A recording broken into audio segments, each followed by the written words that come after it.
Hello and welcome to the Anita Posch Show and the Bitcoin for Fairness series. In this show, we talk about the role that Bitcoin plays in enabling individuals and communities' economic empowerment by providing fair and open access to a neutral financial network. My guest today is Hermann Vivier, initiator of Bitcoin Ekasi and co-founder of the Surfer Kids, a non-profit social enterprise working for a better world. The two projects are located around the JCC Township and Diaz Beach in Mossel Bay, which you can see in the back. In an environment of poverty, violence and hopelessness, the educational efforts of Hermann and his team of coaches and volunteers teach the children fundamental life skills through surfing.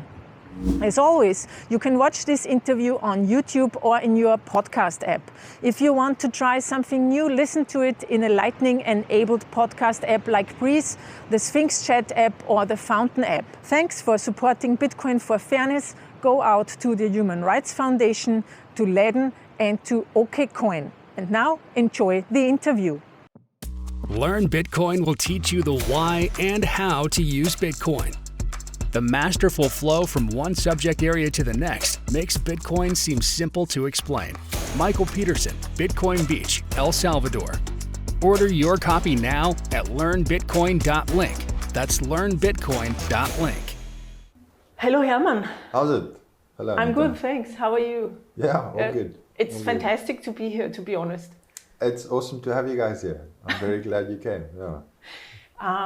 It's a far way to come. It's 13,000 kilometers travel, yeah. Yeah. But it's worth it, I would say. Awesome. Yeah. So Hermann, let's start at the beginning. Please introduce yourself to our viewers and to our listeners. My name is Hermann Vivier, Hermann Boer Vivier. I am South African. I'm married with 2 kids and I run this organization. So this organization now is the Surfer Kids and Bitcoin Ekasi, right? Yes. I mean, two names, but it sort of, for the time being, still very much intertwined as one organization. But yes, the Surfer Kids is the official registered organization. Bitcoin Ekasi isn't. It's just a little extension of that for now. Mm. You want to start a circular Bitcoin economy in the township here in Mossel Bay. But I mean, that's a quite courageous goal. And I would be interested in where does that come from? I mean, what's your history? I think you're Cape Towner. You're not even from Mossel Bay. Not originally from Mossel Bay, no. So tell us a little bit, please, about the origin of this whole project that you started here. Okay. We started the Surfer Kids in 2010. It was, at that time, the non-profit was a little extension of a business that my wife and I started, actually. Since the business and the non-profit has since become two completely independent, I say completely independent, but it's just 2 separate organizations. We started on the non-profit to give our business clients, which is tourists, a slightly different experience of the country. And also just because I felt personally touched by the inequality that I saw in this country, and I wanted to try and do something about that. And I was stupid enough to believe I could do something about it. One person alone obviously can only do so much. That's more or less where it came from. And the Bitcoin economy thing happened in 2000 and started early 2021. But I'd been carrying the idea in the back of my head since I heard an interview with Michael Peterson in 2019 on the What Bitcoin Did podcast. I heard him there for the first time. It was an interesting idea. And I thought to myself, this sounds like it could bring some meaningful change to the entire community, not just to the children in the program, because we've got 40 kids in the program, but there's, you know, I'd say probably somewhere between 4,000 and 6,000 people in the community. So I can't help 6,000 people, but if I could kickstart a Bitcoin economy, then that could grow and mean something for the community, for their future. Let's go back a bit. Unravel Surf, I think, is the company name of your Yes. the business you have with your wife. Yes. And you had tourists coming to Cape Town and organized travels for them, like on the garden route and things like that. Yes. And even back then, you had clients paying in Bitcoin, right? Yes. We did. That was in 2015 was the first Bitcoin payment, more as a matter of necessity than anything else. Both the clients and ourselves would have preferred them making a regular bank transfer, but they were from Russia, Russians living in Ukraine, and there was already, conflict at that time already. Sort of a precursor to what's happening at the moment. And because of sanctions, they couldn't pay. And we looked at a few different options. I'd been very interested in Bitcoin since around 2013. And I mentioned this to the client who didn't know what it was, but he went and he looked at it and he was like, yeah, he's happy to pay in Bitcoin. And that was the first time, and since then it's been here and there. Not most people paid through regular means, but there have been people who have come from that part of the world, particularly Eastern Europe and Russia, where most of our clients come from, that have paid in Bitcoin as the only way, as a result of these sanctions and stuff. Mm-hmm. And how did you find out about Bitcoin the first time? I think what happened was, so my wife is Russian, and this is why most of our clients are Russian, and there was a banking crisis in Cyprus in 2013 where there was a big bank bailout. They closed all the banks for like 3 days, and a lot of the clients of those banks were Russians. And the story in the media was something along the lines, what they always say, yeah, but it's fine because they're all criminals. And so what the banks did was they closed the banks, and everybody with a certain amount of money in the bank, they got like a 40% haircut or whatever. And I thought to myself, this is obviously unfair, because there must have been a significant number of those Russians who were not criminals and just had their money lying in the bank. And then at the same time, a friend of mine actually gave me a copy of Bitcoin magazine. And I read that and I was like, holy shit. Like, this is something that, so if those people had Bitcoin and not money in the bank, then this couldn't have happened to them. It wouldn't have been possible. And so I'm not really technical, but something about that decentralization of power and control just clicked. And yeah, I actually bought my first Bitcoin near the top in 2013, and that was quite a painful experience. But very meaningful, because it's when you experience that for the first time and you don't sell and you hold on, I think it's quite an important learning curve as well. Mm-hmm. But not a good time to buy. No. So you had that 2 times already, right? Because you had 2 bear markets already. Yes. Yeah. The experience, and now we are maybe in the 3rd.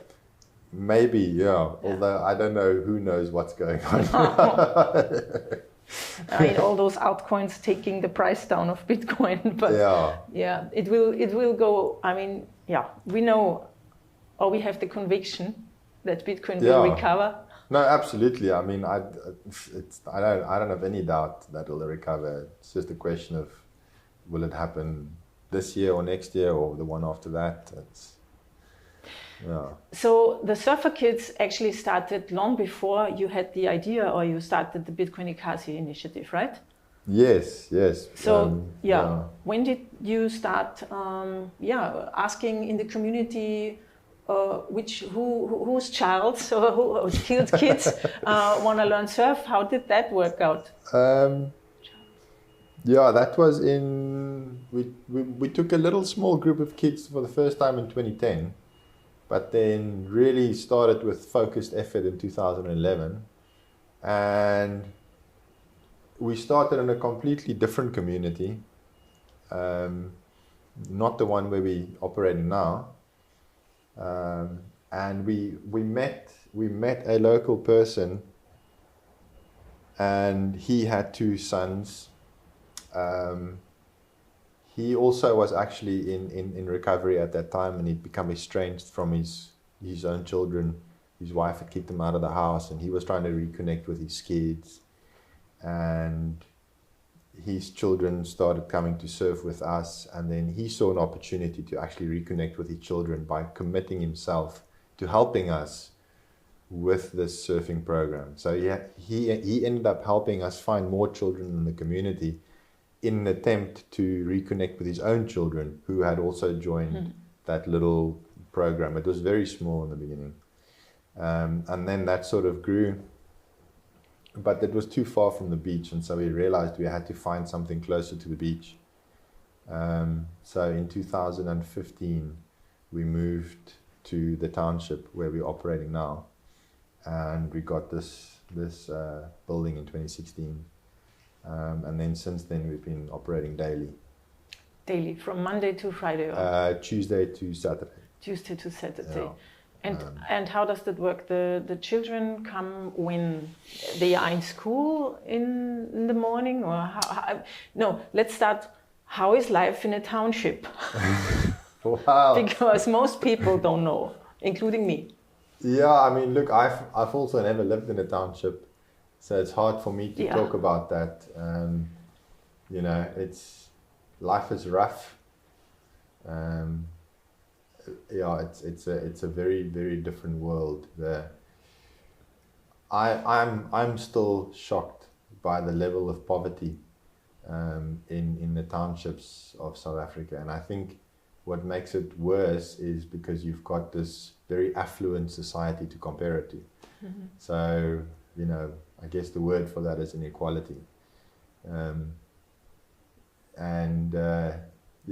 it's really tough to see people live like that.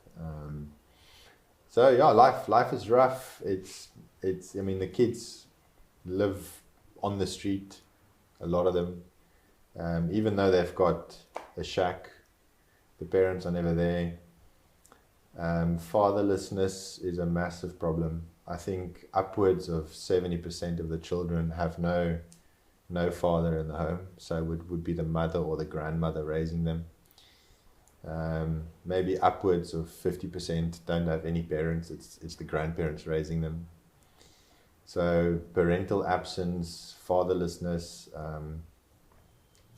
some of the children, we feed the kids on a daily basis. That's sometimes the only meal they get for the day. Drug abuse is, rampant. Sexual abuse is not even strange. Like it's normal. It's particularly because it's like you'd find a family of like 10 people living in a one room shack. It's not even a house. It's a shack with one room. So there's no privacy. Mm. The idea of boundaries don't exist. So it's pretty crazy. It's really, really, it's a really tough life, I think. And that's part of what motivates me to try and do something about it. I guess a lot of people complain, and I do too. but one has to try and do something about it for me. So that's, I guess, really what the Surfer Kids is. You have 40 children? More or less, yeah. More or less. How many girls are there? Not enough. It's only about 5, I think. What are the reasons? I mean, have been talking earlier, of course, but maybe you can repeat that and tell it to our listeners. Why are there only 4 or 5 girls and 35 boys?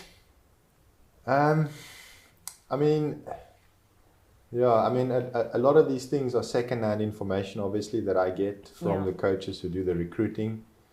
But as far as I can tell, the parents are more careful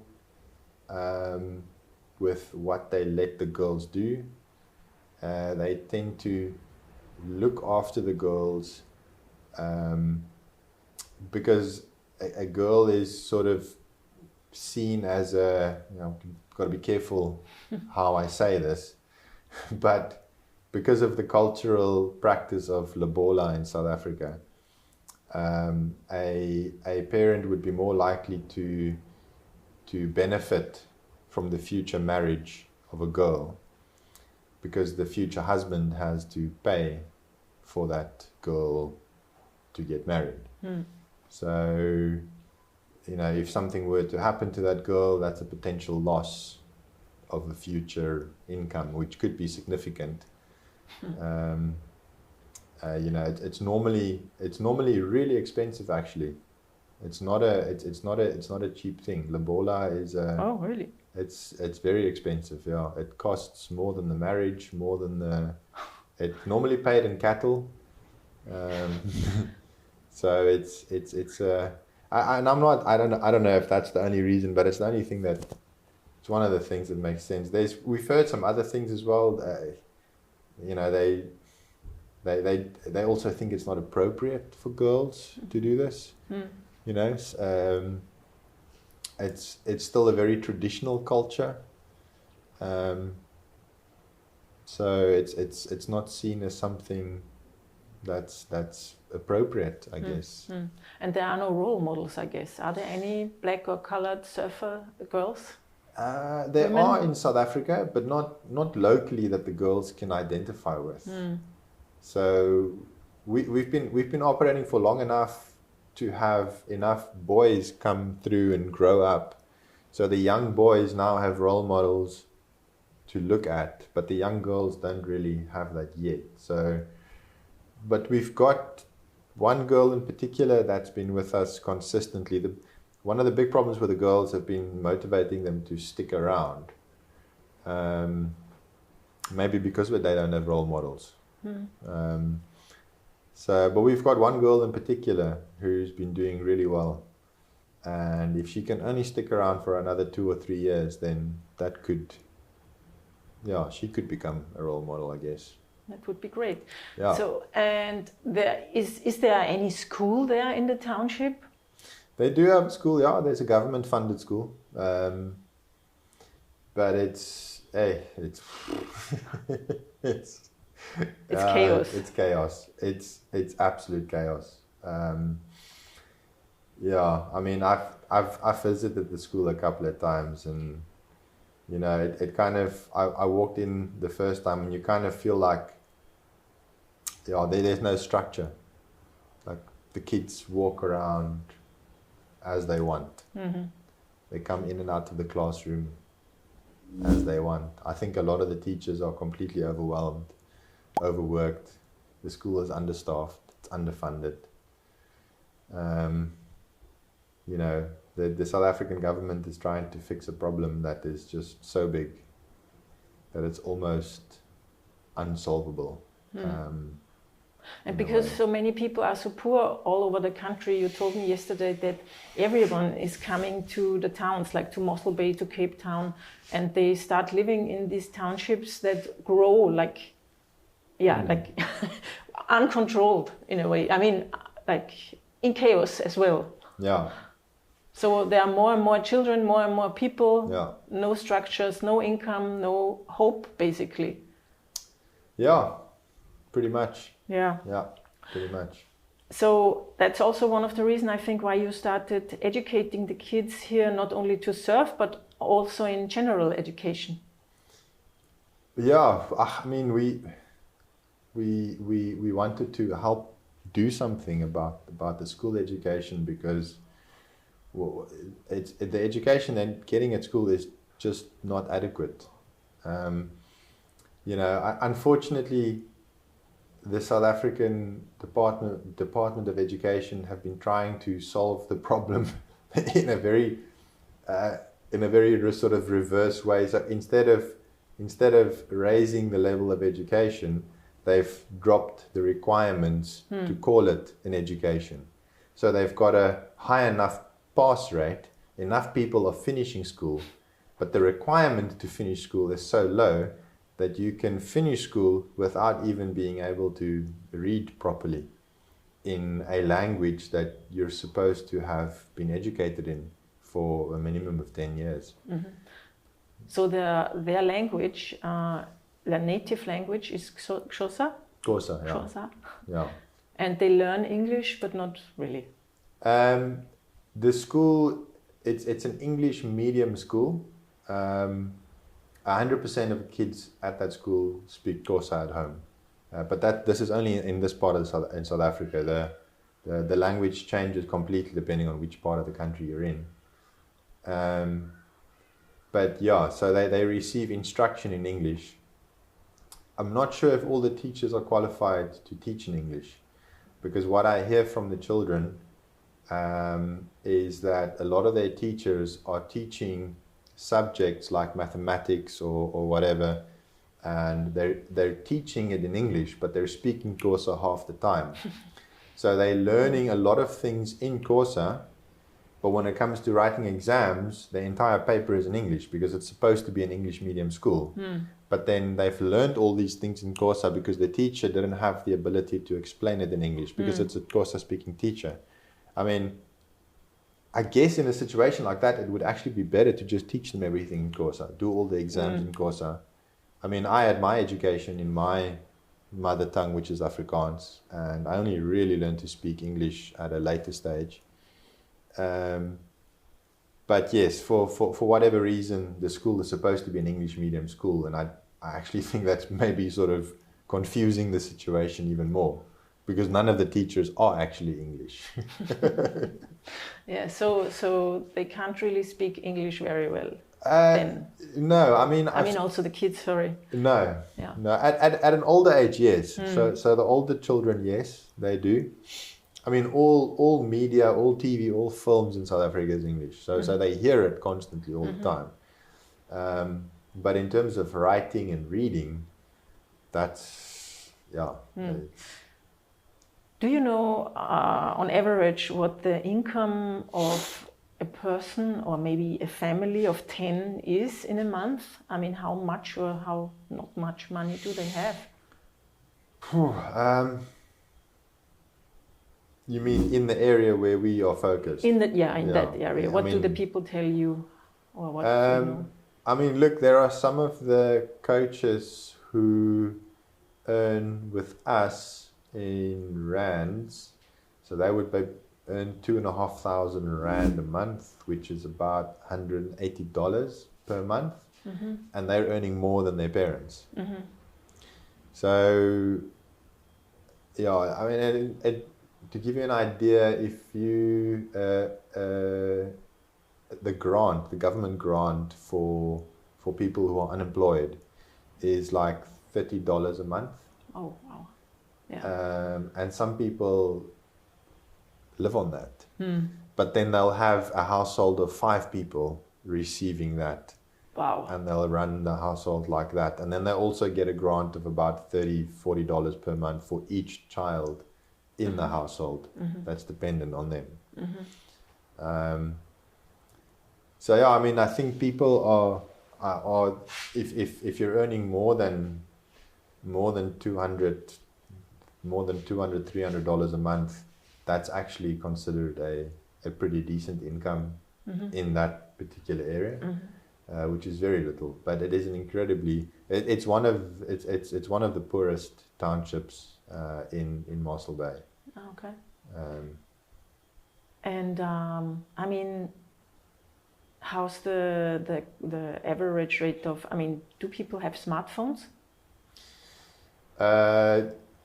Older Older people, yeah. So the coaches that we employ, they would show up with their own smartphones, but children, no. No. And how is the mobile internet? I mean, how much does it cost? Can they afford that? Mobile internet is pretty expensive, actually. It's not something. I mean, look, if you're just going to be messaging and that sort of thing, it's okay. But mobile internet is definitely not something that you're not going to be streaming YouTube videos on mobile internet, unless you're pretty wealthy. Yeah, it's pretty expensive, actually, mobile internet, but it's very well developed. The infrastructure is, I mean, there's reception everywhere. So it's just a question of access, money to be able to access it. Yeah. So you started educating the kids also here in English and mathematics. You have a teacher here. Yes, we do. We do have a teacher. We have a full-time teacher. He works Monday to Friday after school. So the kids come to school after school, but he makes it fun. It's not a school curriculum. It's he's really, he's teaching at the level of the kids. So he doesn't have a particular, he'll teach them whatever is needed. So they enjoy it. He makes it more interactive. They play a lot of games. They sing, they do rhymes, that sort of thing. You also feed them. Yes. You said every day they get one meal here. Otherwise they wouldn't show up, maybe. No, they wouldn't come if we didn't feed them. They certainly wouldn't come if we didn't feed them. It's sorry, I just want to put this on silent. Because surfing is energy intensive, and they wouldn't show up if they knew they're going to go home hungry and there's nothing at home to eat. So, and also the food we give them is really good, so that sort of draws them down. We give them really healthy food, probably healthier than what they're getting up there. I'm quite sure about that. Yeah. And I think you also do, the last thing they do before they go back home is brushing their teeth. Why? Yes. It's a massive problem. I mean, we've had so many children, used to have, not so much anymore, maybe because we started brushing teeth, but I mean, kids would show up with like just these massive, an abscess of tooth decay that's just been like, getting worse and worse and worse, and nothing is done about it. So we sort of started brushing teeth as a necessity, just to not have to deal with that, because that's not something that we're equipped to deal with. Yeah, you're not a doctor. No, not at all. Yeah, wow. So you said in 2020-21 you thought about starting educating them about Bitcoin, or also how can you start a circular Bitcoin economy in a township, and what have your thoughts been on how this could help the community there? Yeah, sure. So how do you start it? I mean, I thought to myself, I would literally just copy what they did at Bitcoin Beach. It worked there, maybe it could work here. And the initial interviews that I listened to, it seemed pretty simple. Not easy, but simple. Onboard a few shops to accept Bitcoin as payment and start paying some people in Bitcoin for work that they've done, using a donation that was received in Bitcoin. So we happened to receive a donation in Bitcoin in early 2021, thanks to a podcast which you were also on, Ricky from Bitvice, By the Horns. They asked me to come on their podcast. They had read one of the articles I wrote for Bitcoin Magazine, and it was one of the first South Africans to write for Bitcoin Magazine. I think there was maybe one or two guys before me from here, but so they asked me to come and chat, and we ended up talking about the surfer kids. I think the two philosophies are quite similar. We received a donation in Bitcoin, and I'd been sitting with this idea in the back of my head since 2019. And I thought, well, okay, cool. So now we've got a little bit of Bitcoin. We had one senior coach working for us, and I approached him and I said, let's give it a go. He was quite receptive to the idea. And we just took it from there. He started talking to shop owners. He found Nosihle, who started taking Bitcoin. She's an absolute legend. And I think it can help, because I don't think there's any other way to invest for the future if you don't have large amounts of capital. I think the only way to save for the future is to invest. There's no reason to think that you're saving for the future if you're saving in a bank account. So Bitcoin can hopefully help shift that mentality to think more about the future. What are the parallels for you in the philosophies or in the doing of surfing and Bitcoining? Maybe not surfing in general, but what we're trying to teach the kids here, it's commitment.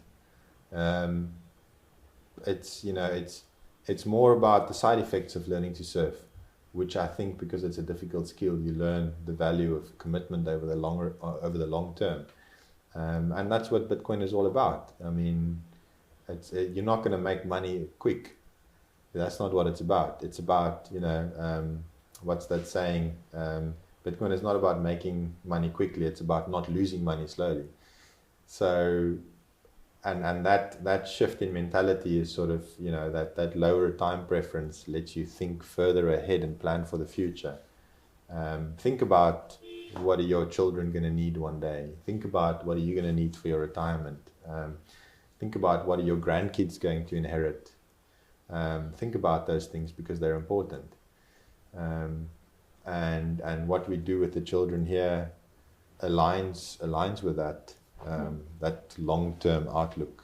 Yeah, and you also said it takes like 5 to 6 years until the children really, or not only children, but also grown-ups, can really surf very well, right? Yeah, I mean, if you learn really quickly as a child, I'd say you could do it in 3 years, maybe even 2 years. But with the kids in our program, where they come from, the circumstances they come from, it's more difficult, it takes more effort. So it's normally between 4 and 5 years. They are not focused, right? They don't have the focus. Yeah, they don't have the focus, and there's no structure at home. They don't have that, now you do this. And I guess they don't have the support that someone shows up, brings them here and says, you do that now. No, they don't have that support.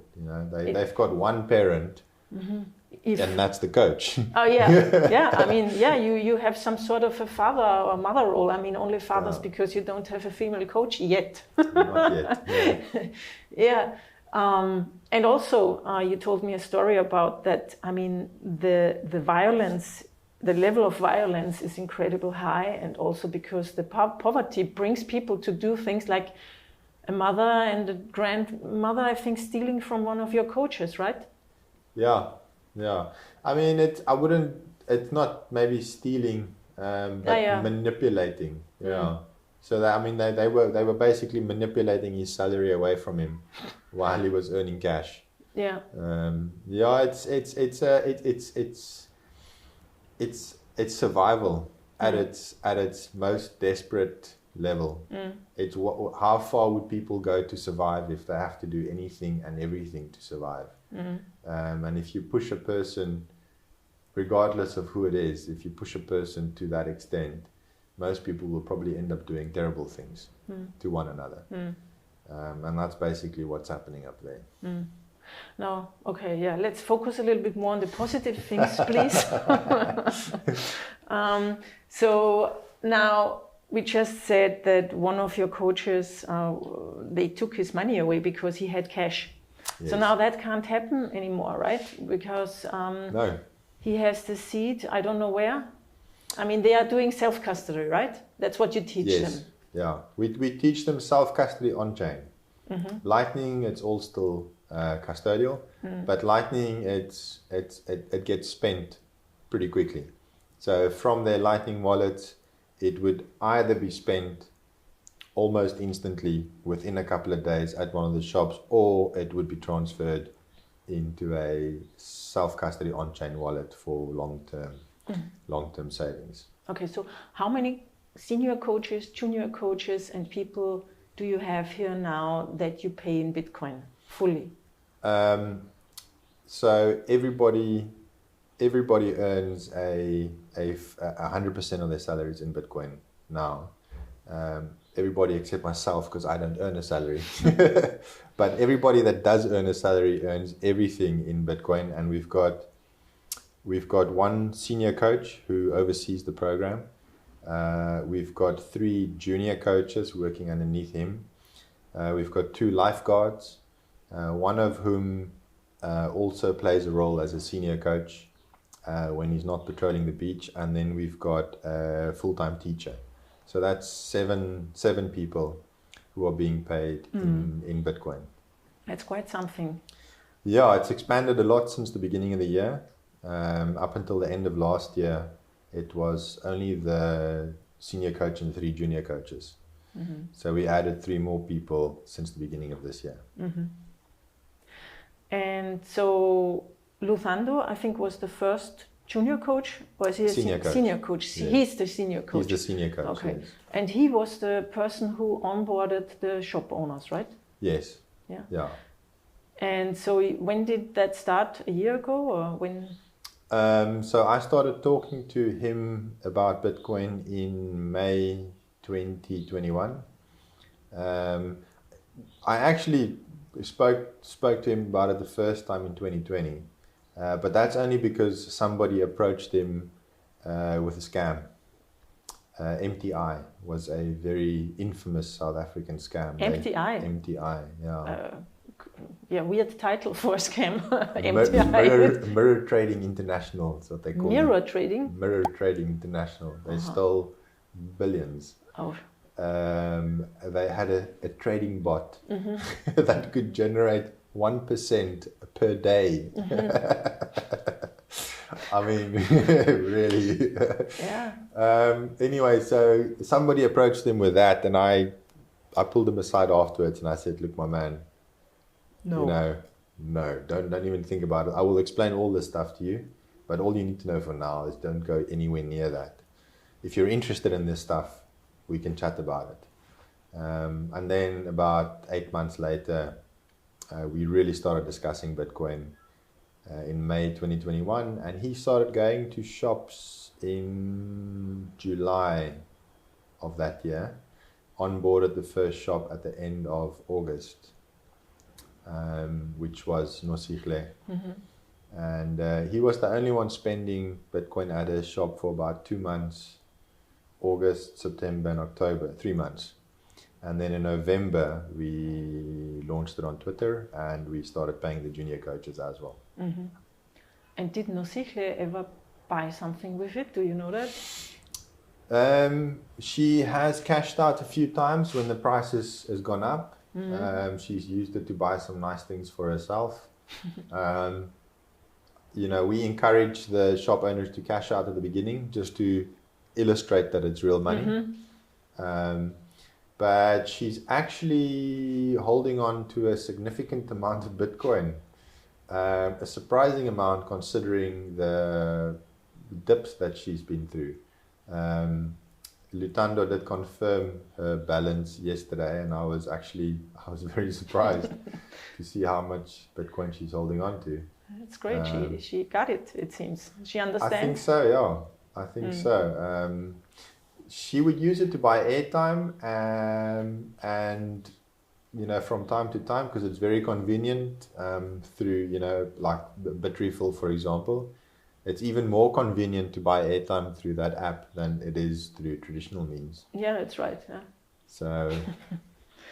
So I also heard yesterday you Luthando onboarded the barber, or one of the barbers here. Yes. So you can actually get a Bitcoin haircut now. Yes, you can. You can get a Bitcoin haircut. Yeah.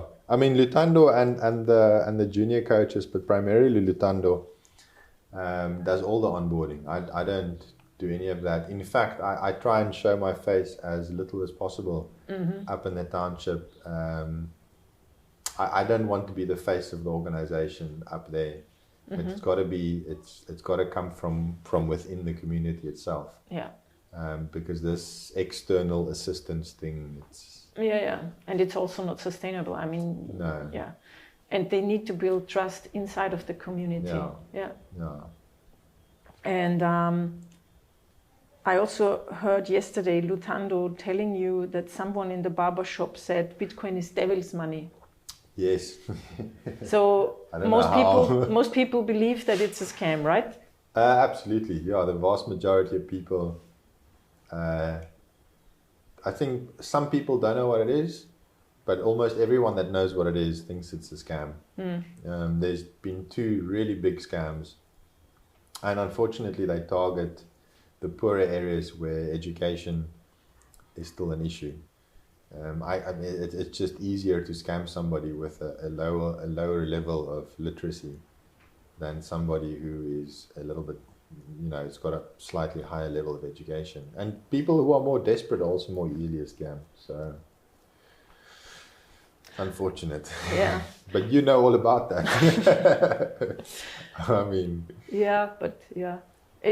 For me, it's like a little bit, I come to one place after another here in Africa, and it's always the same. And it's so saddening, And all the knowledge you share and all the education really starts very at the bottom, but it's not a scam. Yeah, you have to, and it's like you say, you have to show how it works and that you really can buy things for it, because otherwise people don't believe that it's a real thing.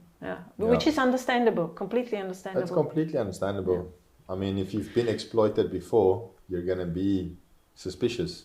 Yeah. Naturally. And the thing with the devil's money, I think, isn't there something, I'm not religious, so I'm not educated on that, but I heard that the end of time has come when there is no more money. And so maybe they think it has something with that. I don't know. It could be. There's a lot of superstition. Not even just religious. I mean, there's a lot of superstition in some of the cultures in South Africa. So it's not surprising, to be honest. Unfortunate, but not surprising. Yeah. So I think today the children who are coming here to class, basically, a little bit, yes, they will earn some sats, I heard. Yes, they will. Why, and what are they then doing with it? Why are they earning sats? This was another suggestion that I got from Michael Peterson from Bitcoin Beach. I mean, they've learned what works in terms of driving adoption to create a circular economy, and children are very effective in drawing attention. So it's not even about the amount that they're spending; it's more about the number of children. So it's better to divide. It's better to divide 1,000 sats up between 10 kids than to send one child with 1,000 sats. So the idea is to get the children to queue outside these shops that are accepting Bitcoin, and get the shops that are not accepting Bitcoin wondering, why is there a queue of 10 kids outside that shop and not outside my shop? Yeah. But they basically earn Bitcoin. It's not a rigorous earning process. It's basically just, do they show up to our program on a regular basis? Do they show respect for the teacher? Are they trying to behave responsibly? Do they help where they can with little tasks? And do they make effort with their schoolwork to at least try and get good grades at school? It's not like if they get bad grades they're not going to earn the sats. It's just that they need to make effort. It's not an airdrop where they don't have to do anything for it. They need to show their work. Yeah. No, it's absolutely. I mean, nothing about this program is an airdrop. I don't believe in handing out free stuff. If you hand out free stuff, people don't take care of it. Yeah, they don't value it. No, Yeah. they don't value it. So obviously depending on the age of the child, the amount of effort they need to do to earn those sats will be appropriate to their age. Until the time when they get to being a coach, then the demands are high. Yeah, that's right. Because it's in maybe 5, 6, 7 years. Yeah. Yeah. Okay, cool. So you said before everything is paid with Lightning. Yeah, of course, because they have so little money, it has to be Lightning. Otherwise, the transaction fee would be much too high. Yes. But then if they want to save something, they put it into not cold storage, into a wallet with a seed on-chain. Yes. I think it's not so easy to do that. How do it? I remember which wallet you're using. Do you want to tell us a little bit about? I think listeners will also be interested in the technical setup, like which wallets are you using and which process is involved. Okay. Yeah. I mean, look. First of all, I'm not super technical. Yeah, I mean, just from the practical part. But from a practical perspective, I know my way around Bitcoin to the extent where I can do the basics. And I think what they do at the moment is they use wallet of Satoshi as a Lightning wallet. The shop owners use Lightning Tipbot and Blue Wallet and Moon. So in order to get from Lightning to on-chain, they go through Moon. So they either, if they're using Lightning Tipbot or Wallet of Satoshi, they would send Lightning payments over to their Moon wallet. They would build up a little bit of a balance there. And then once they've built up enough of a balance to justify making an on-chain transaction, they would send it from Moon back to an on-chain Blue wallet, which then has its own backup phrase, which we encourage them to stamp into metal. And for now, we are still keeping those seed phrases in a safe place at our center, locked away here. But hopefully, they can learn to take full self-custody of that. But it's a process. It's, we had one situation where one of the coaches lost both his phone and his seed phrase at the same time. There was very little money on there. It was only about, I'd say, probably about $10. So it wasn't much, but that was enough for me to say, okay, well, we've got to take it even slower. Because it's not that easy to, like, how do you explain the value of this little piece of metal? It's a complete mind shift for somebody that's never done that. So yes, it's all a process. And the shop owners, which wallet do they use to receive the money? So they would receive the money into a Lightning Tipbot wallet, which is connected to a Blue wallet, because the interface on Blue wallet is really good. But the Lightning Tipbot has a static QR code for LNURL payments.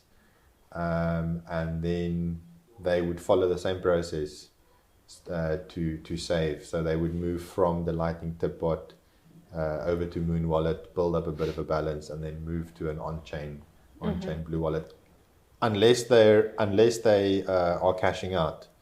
So a lot of the newer merchants that are more recently onboarded, we actually cash out almost all the time.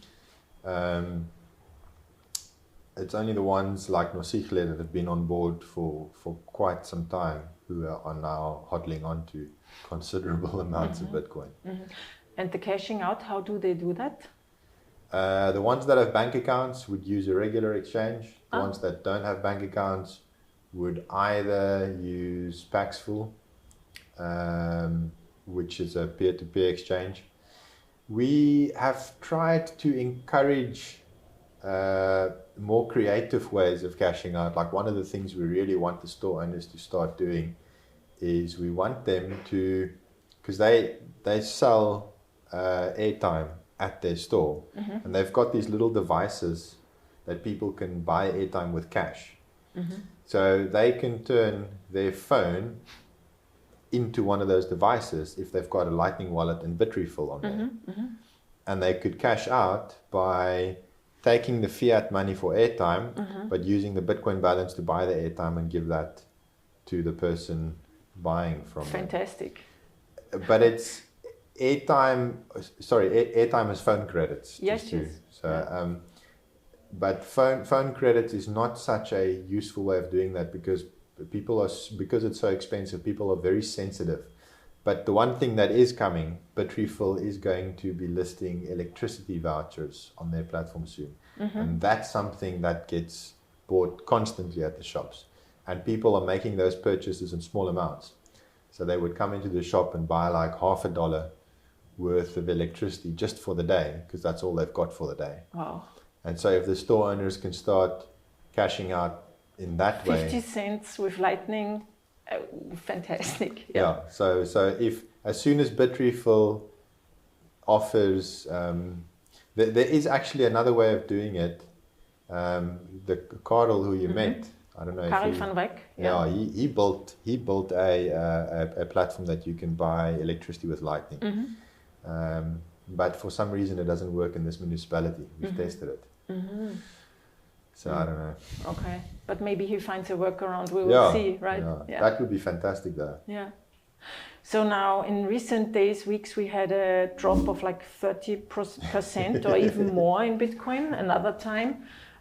So how do you think of supporting the shop owners for the losses or something like that?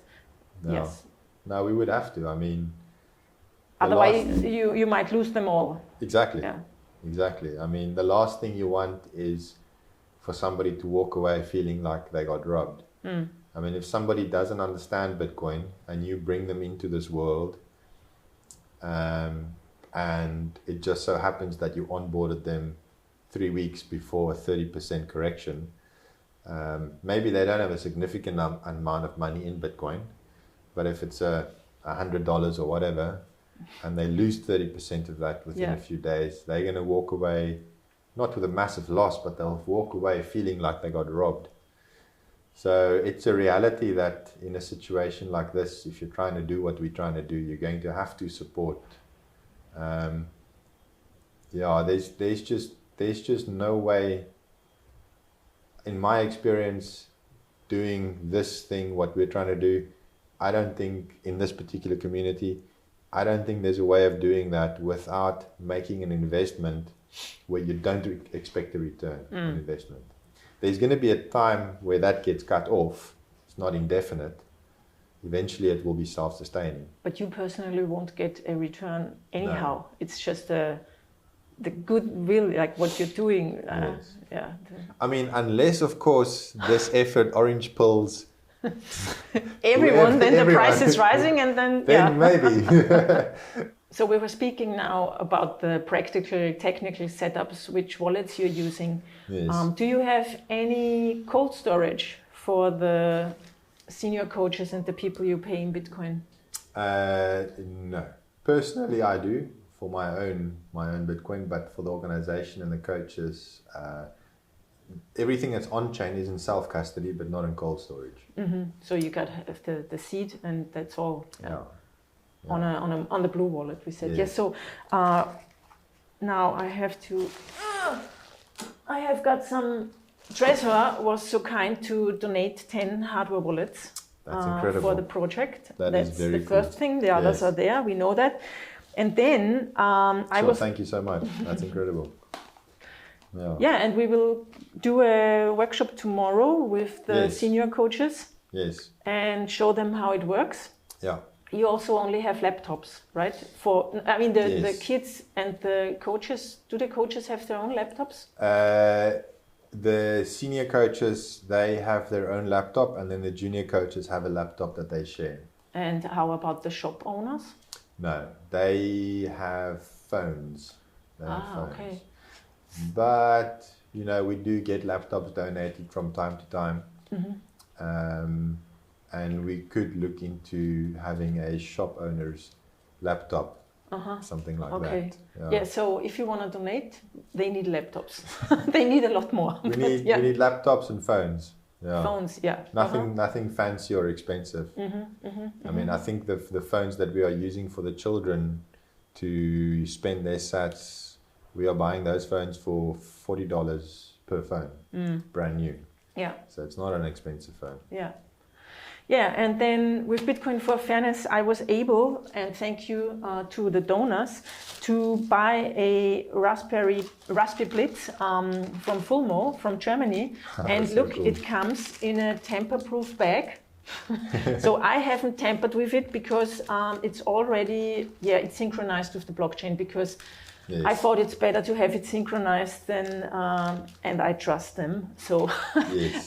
you will be fine. This is not tampered with. So that's your Raspberry Blitz. That's incredible. Thank you so much.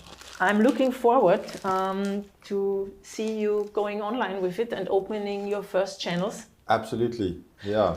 No rush, please. No. Give us some time. Yes. Because like I said, my technical skills are a work in progress, but there's lots of people that want to help. Yeah, I know. And that's the great thing also about the community, that everybody wants to help. Yeah, it's incredible. Yeah. I mean, it's I've never quite experienced that amount of willingness to help with stuff as I have from Bitcoiners in the last year and a half. It's incredible. It's quite moving, right? Absolutely, yeah. Yeah, super. Yeah, and Lightrider, thanks. He also gave you some stickers. Oh, that is so cool. Those stamps where you can stamp buy Bitcoin on We are whatever going you want to do. Absolutely, especially on cash. Exactly. Especially on banknotes. Yeah. Yeah, super. Thank you so much. That's incredible. You're so welcome, because that's actually my goal with Bitcoin for Fairness, to support initiatives like that one here, because I think grassroots Bitcoin is the one that's the most important, the most sustainable. Yes. It's a movement bottom up and not top down. Yeah. And that's the goal of Bitcoin for Fairness, and my personal goal, of course. Yeah, absolutely. Absolutely. Yeah. I mean, I think that's what Bitcoin is all about. I think so too, exactly. Bottom up. Yeah. So let's talk a little bit about the near and more far future. What's your vision for Surfer Kids and Bitcoin Ekasi? My vision for Surfer Kids is to keep doing what we've been doing the last 10 years, which is just to keep the program alive, and to have as many kids from that township join the program and learn surfing. Bitcoin Ekasi, I would like to focus only on that township community, and I would like to onboard that entire community before I move anywhere else with that effort. We are not going to try and onboard shops that are located 3 or 4 kilometers away in a neighboring community if we haven't orange built that entire community first. And I would like that to sort of be a kind of an example of the usability of Bitcoin and how it is already working. Mm-hmm. Because personally, I'm sort of tired of the excuses that no coiners and people who are into altcoins and people who are completely against Bitcoin. I'm sort of tired of the excuses that these people have for why Bitcoin can't work, even though they themselves have never actually used it. So it's kind of like, well, how do you prove otherwise without making a practical example? And so this is really about making that practical example. I mean, on top of trying to help the community itself, it's got to be organically adopted in the community. So people must want it, and they must want it because it improves their lives. And if that is the case, then I'd like it to be an example of, people. I would hope that people from the outside sort of look at it and go, well, if they can use Bitcoin, then there's no reason why I can't. Because that's like the infrastructure, the standard of living, everything is as low as it possibly can be in that community. So if it works there, there's no reason it can't work anywhere else, really. Yeah. And it will also be a real life example proving what we always say, or have been saying for years, that Bitcoin has or will have a positive societal impact on people. Absolutely. So, and that's, I think, also why that project is actually really important. I think so too, yeah. Yeah. And I hope, I mean, I try to give you everything I can to help succeed. And Thank you. and people donate to this project, please. Hermann, also, I think you're doing this as a full-time job for 1.5 years now or something.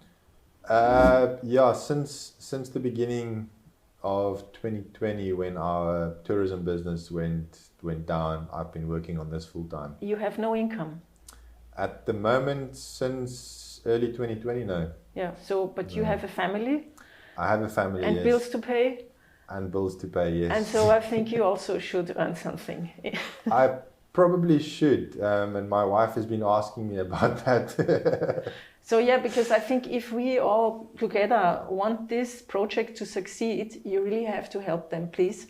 And so Hermann, where can people reach you? And I guess you then can also, do you have a website where people can donate to already? Yes. Please. Yeah. We've got a website, bitcoinekasi.com. We've got a backup domain because we've been having issues with that domain sometimes. So you can either go to bitcoinekasi.com or bitcoin-bay.org. Bitcoin-bay.org. Yeah, just because bitcoinbay.org wasn't available. So bitcoin-bay.org. But both of those domain names go to the same website. There's a donation option on the website, both Lightning and on-chain. The on-chain donations go to a self-custody wallet. The on-chain, the Lightning is still custodial, but hopefully not for long. You can also donate through Twitter. We are on Twitter, Bitcoin Ekasi, @Bitcoin Ekasi. With a Lightning address or what? There's a Allen URL QR code on our profile.